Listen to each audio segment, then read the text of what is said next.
મિત્રો, અમેરિકાના રાષ્ટ્રપતિ ડોનાલ્ડ ટ્રમ્પ અત્યારે ઇતિહાસના સૌથી નબળા રાષ્ટ્રપતિ તરીકે ચીનની ધરતી પર ઉતર્યા છે.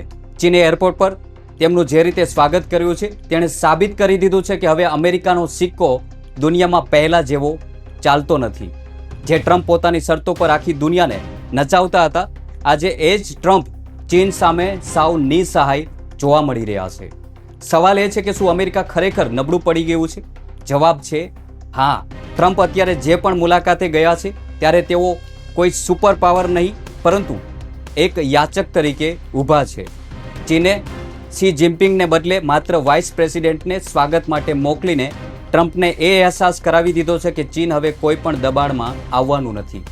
ટ્રમ્પની શૈલી હંમેશા ભૂસાતુસી અને ધમકાવનારી રહી છે, પરંતુ આ વખતે ચીન પહોંચતા પહેલાં જ તેમના હાથમાંથી તેમના અસલી હથિયારો છીનવી લેવામાં આવ્યા છે.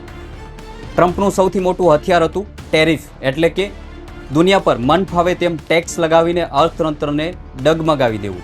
પરંતુ અમેરિકાની જ અદાલતો અને સંસદે આ વખતે ટ્રમ્પની આ તાકાત પર કાતર ફેરવી દીધી છે. હવે ટ્રમ્પ પોતાની મરજીથી દુનિયા પર ટેરિફ લગાવી શકશે નહીં, કારણ કે આ સત્તા હવે ત્યાંની સંસદ એટલે કે કોંગ્રેસના હાથમાં છે. જ્યારે કોઈ નેતા પાસે સામેવાળાને નુકસાન પહોંચાડવાની ક્ષમતા ન રહે ત્યારે તે ગર્જનાઓ માત્ર હવામાં વાતો બનીને રહી જાય છે. આ જ કારણ છે કે ચીન અત્યારે સુપર કોન્ફિડન્સ છે અને ટ્રમ્પ અત્યારે બેકફૂટ પર રમી રહ્યા છે.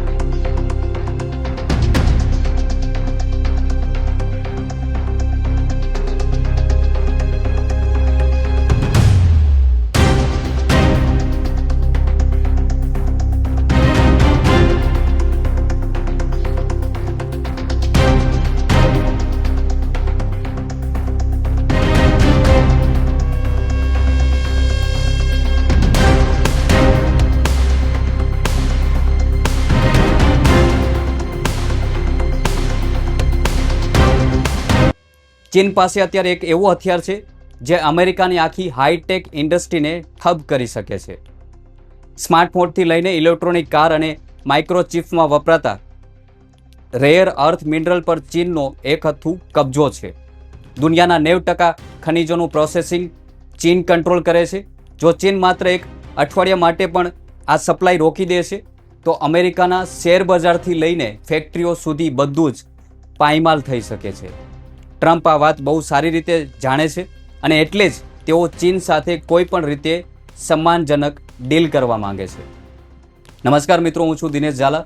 વિડીયોમાં આગળ વધતા પહેલાં હજુ સુધી તમે અમારી ચેનલને સબસ્ક્રાઇબ નથી કરી તો તુરંત કરી લેજો. સાથે જ બેલ આઇકન પર ક્લિક કરી ઓલ નોટિફિકેશન ઓન જરૂર કરી દેજો, જેથી નવા એપિસોડની નોટિફિકેશન તમને મળતી રહે.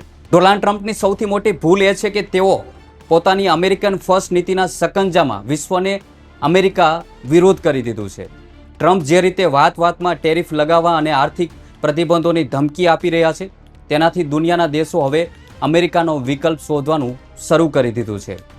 આજે સ્થિતિ એવી છે કે યુરોપના નાટો દેશ પણ હવે અમેરિકાના ભરોસે બેસી રહેવા માંગતા નથી અને પોતાના હથિયારો જાતે જ વિકસાવી રહ્યા છે.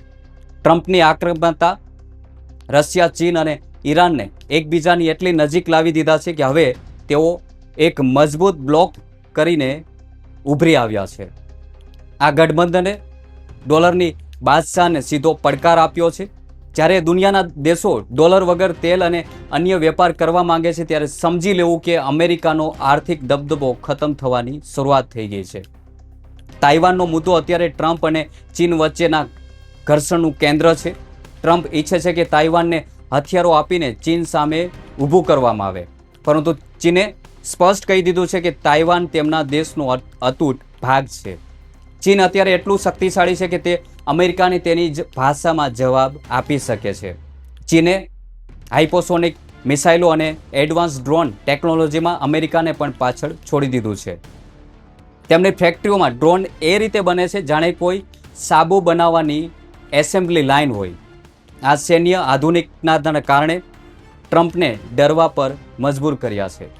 ટ્રમ્પ જાણે છે કે જો ચીન સાથે યુદ્ધ થયું તો અમેરિકાના 21 યુદ્ધ જહાજો ચીની મિસાઇલો સામે માત્ર કાગળની હોડી સમાન સાબિત થશે. સૌથી મોટી હકીકત એ છે કે દુનિયા હવે અમેરિકા વગર જીવતા શીખી ગઈ છે. ટ્રમ્પે જે પ્રતિબંધો લગાવ્યા છે તેનાથી ઉલટું નુકસાન અમેરિકાને જ થયું છે. ભારત જેવા દેશોએ પણ હવે પોતાના રસ્તા અલગ કર્યા છે અને રશિયા કે ઈરાન સાથે સીધો વેપાર કરવાની ક્ષમતા કેળવી લીધી છે. અમેરિકાએ દાયકાઓથી મહેનતથી જે સંસ્થાઓ જેવી કે IMF અને વર્લ્ડ બેંક પર કબજો જમાવ્યો હતો, ટ્રમ્પની નીતિઓએ તે તમામ દોરીઓ તોડી નાખી છે. આજે ગ્લોબલ સાઉથ અને બ્રિક્સ દેશોએ એક નવી શક્તિ તરીકે ઉભરી રહ્યા છે, જે પશ્ચિમના પતનનો સંકેત છે.